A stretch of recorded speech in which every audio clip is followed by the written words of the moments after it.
ஆன்மீக அன்பர்கள் அனைவருக்கும் வணக்கம். தென்னிந்தியாவில் கும்பமேளா அப்படின்னு சொல்லக்கூடிய மகம் மாசி மகம் இதில் இந்த வருடம் பார்த்தீங்கன்னா மாசி மகம், அதாவது மாசி மாதத்தில் பௌர்ணமியுடன் சேர்ந்து வரும் மக நட்சத்திரம் ரொம்ப விசேஷம்.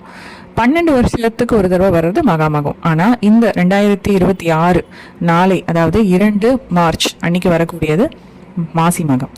இது என்ன விசேஷம்? அன்னைக்கு நம்ம எப்படி புனித நீராடணும், அப்படி போக முடியாதவங்க என்னென்ன வீட்டில் இருந்தபடியே பண்ணணும் அப்படிங்கிறத தான் இந்த பதிவில் நம்ம பார்க்க போகிறோம்.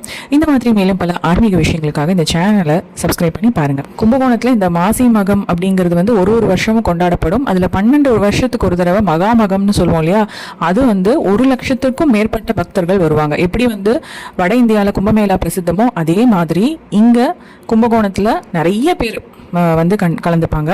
இந்த ஆண்டு பார்த்தீங்கன்னா 2026 மாசி மகம் வருகிற மார்ச் 2 திங்கட்கிழமை 2026 அன்னைக்கு தான் வருது. சரி, இதோட என்ன சிறப்பு அப்படிங்கிறத முதல்ல நான் சொல்லிடுறேன்.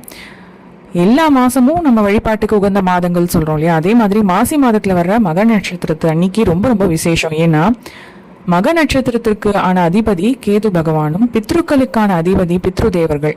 இந்த நாள்ல 2 பேரையுமே நம்ம சேர்த்து வழிபாடு செஞ்சு அவர்களுடைய ஆசையும் நம்மளுடைய பாவத்தையும் போக்கிக்கக்கூடிய ஒரு புண்ணிய நாளாக மாசி மகம் கருதப்படுறது.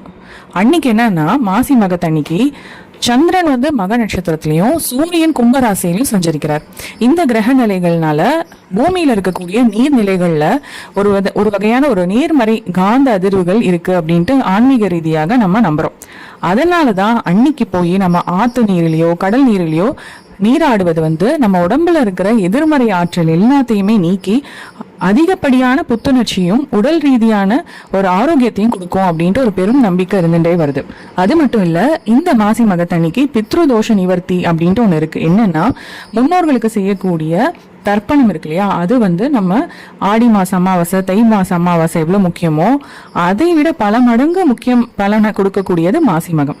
அன்னைக்கு நம்ம இந்த புண்ணிய தீர்த்தங்கள்லாம் நீராடி தர்ப்பணம் முன்னோர்களுக்கு கொடுத்து நம்மளுடைய 7 ஜென்ம பாவங்களையும் நீக்கிக் கொள்ளலாம் அப்படின்ட்டு ஒரு ஐதீகம் இருந்துட்டு வருது.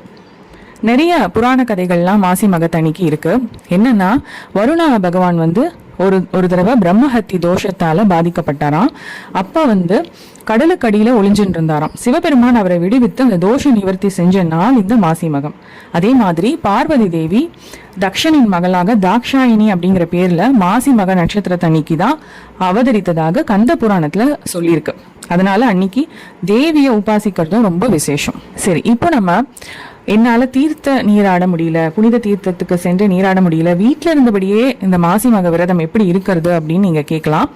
அதுக்கு என்ன பண்ணலாம் அப்படின்னா, நம்ம வீட்டுல குளிக்கும் பொழுதே சின்னதா ஒரு கையில தீர்த்தத்தை எடுத்துட்டு அதை ஒரு சொம்புலையோ இல்ல கையிலையோ எடுத்துட்டு அதை கங்கை தீர்த்தம் இல்ல மற்ற எல்லா காவிரி எல்லா புனித நீர தீர்த்தங்கள் அப்படின்னு நினைச்சுட்டு ஓம் நம சிவாய அப்படின்னு சொல்லி நம்ம குளிக்கலாம்.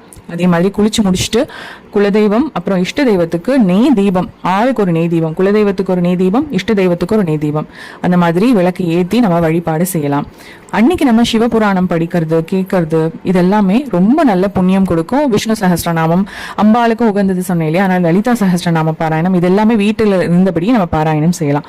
உணவுன்னு எடுத்துட்டீங்கன்னா ஒருவேளை மட்டும் சாத்வீக உணவா எடுத்துட்டு விரதம் இருக்கிறது ரொம்ப ரொம்ப நல்லது. முடியாதவங்க நம்ம இந்த மாதிரி ஒரு வேளை எடுத்துக்கலாம். முடிஞ்சவங்க பால் பழம் மட்டும் கூட அன்னைக்கு நாள் முழுக்க எடுத்துக்கிறது விசேஷ பலனை கொடுக்கும். சரி, இது இல்லாத என்னென்ன பலன்கள் நம்ம இந்த மாசி மகத்தன்னைக்கு வழிபாடு செய்யறதுனால என்னென்ன பலன்கள் கிடைக்கிறதுன்னு பாத்தீங்கன்னா, நீண்ட நாட்களாக இருக்கும் திருமண தடை நீங்கும். 2, புத்திர பாகியம் இல்லாதவர்களுக்கு அந்த பாகியம் கிட்டும். 3வது, குடும்பத்தில் இருக்கும் பித்ரு தோஷங்கள் எல்லாமே நீங்கி வம்சம் செழிக்கும். 4வது, குலதெய்வத்தின் அருள் முழுமையாக கிடைக்கும். 5வது, உடல் ஆரோக்கியம் ஆயுள் ஆரோக்கியம் எல்லாமே நல்லபடியா இருக்கும். இதுதான் மாசி மக விரதத்திற்கான பலன்கள். சரி, இந்த ஒரு நாள்ல நம்மளுடைய ஆத்மாவையும் தூய்மைப்படுத்தி நம்மளுடைய இந்த புண்ணிய நாளான மாசி மகத்தன்னைக்கு நம்மளால முடிஞ்ச மட்டும் ஏழைகளுக்கு அன்னதானம் செஞ்சு வஸ்திரதானம் எல்லாம் செஞ்சு இறைவனின் அருளை பரிபூரணமா பெறணும்னு நான் வேண்டிக்கிறேன். இந்த மாதிரி மேலும் பல ஆன்மீக விஷயங்களுக்காக இந்த சேனலை சப்ஸ்கிரைப் பண்ணி பாருங்க. இன்னொரு பதிவில் உங்க அனைவரையும் சந்திக்கிறேன். நன்றி, வணக்கம்.